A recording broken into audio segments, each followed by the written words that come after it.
What if I told you there are people suffering in silence, and no one notices? People who smile, who work, who go on with their normal lives, but inside they are broken. And the hardest thing of all is this. It's not always the pain that kills the most. Sometimes it's the loneliness of that pain. Today, I want you to listen to this story as if it were for you. Don't rush through it. Listen to it with your heart. Because what you experienced, what you are experiencing, may have a purpose you don't yet understand. The Bible tells us in Mark chapter 5, verses 25 to 34, about a woman who had suffered from an illness for 12 years. 12 years, that's not a short time. 12 years is enough to lose hope, to get used to the pain, and to start believing that nothing will change. This woman wasn't just sick. She had spent everything she had on doctors. She had tried everything, and instead of getting better, she got worse. And here's something many people understand today. When you do everything you can, and still nothing changes, you reach a point where you get tired of trying. But her problem wasn't just physical. It was emotional. It was social. It was spiritual. Because according to the law of her time, she was considered unclean. That meant something very harsh. No one could touch her. No one could get close. No one could hug her. Imagine that. 12 years without a hug. 12 years feeling like a burden. 12 years watching others live, while you just survive. And this is where the story becomes powerful. Because one day, she hears something.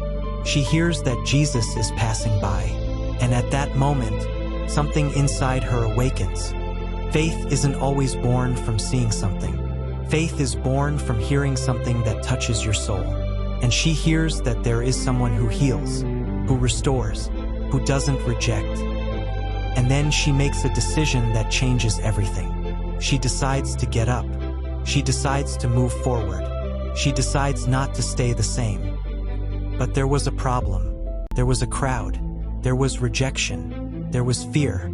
And there were rules that condemned her to stay behind. But when the pain is great, faith becomes stronger than fear. And she begins to walk, step by step, hidden, trembling, but moving forward. And here comes the most impactful part. She isn't looking for a speech. She isn't looking for attention. She isn't looking to be seen. Just think this: if I can just touch his cloak, I will be healed.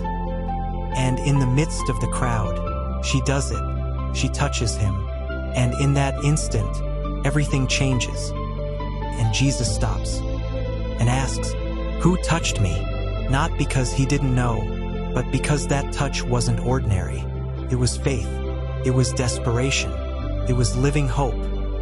And the woman, trembling, leaves, certain she would be rejected, certain she would be singled out. But something happens that no one expected. Jesus doesn't reject her. Jesus doesn't humiliate her. Jesus doesn't ignore her. Jesus looks at her and calls her daughter. And here is the most profound point of this story. Her miracle wasn't just physical. Her miracle was identity, because she went from being the sick one to being daughter. And now I want to bring this to your life, because maybe you don't have a physical illness, but you do have inner wounds, wounds that no one sees, words that marked you, moments that changed you, rejections that still hurt.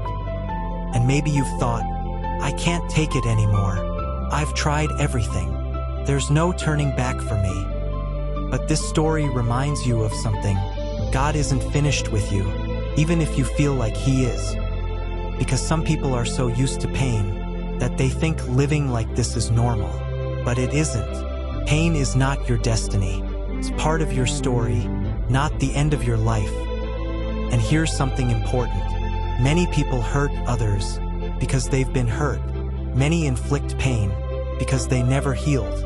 But when God begins to restore a heart, something changes. You no longer react the same way. You no longer speak the same way. You no longer tear down what others build. Because now you understand the value of pain and the value of healing. And here is the most powerful lesson of this story. is not just about ceasing to suffer. It's about ceasing to live from a place of suffering. Because healing is not forgetting. Healing is ceasing to react from the wound. And today, perhaps God doesn't just want to comfort you. He wants to transform you. He wants to give you a new way of seeing life, a new way of loving, a new way of living. Because the one who has been healed doesn't walk around destroying, walks around restoring. And if you've made it this far, I want to tell you something very important. Your story isn't over. Your pain isn't the end. Your process isn't your destiny. God is still writing with you. And if this message came into your life, it wasn't by chance. Perhaps it's an invitation to believe again, to get back up, to try again. Because just like that woman, you too can go from invisibility to restoration. And remember this, the touch that changed her life is still available today. Folded hands, and if this message spoke to you, don't keep it to yourself. Share it with someone who needs it, and write in the comments, God is still restoring. Because your story doesn't end here yet.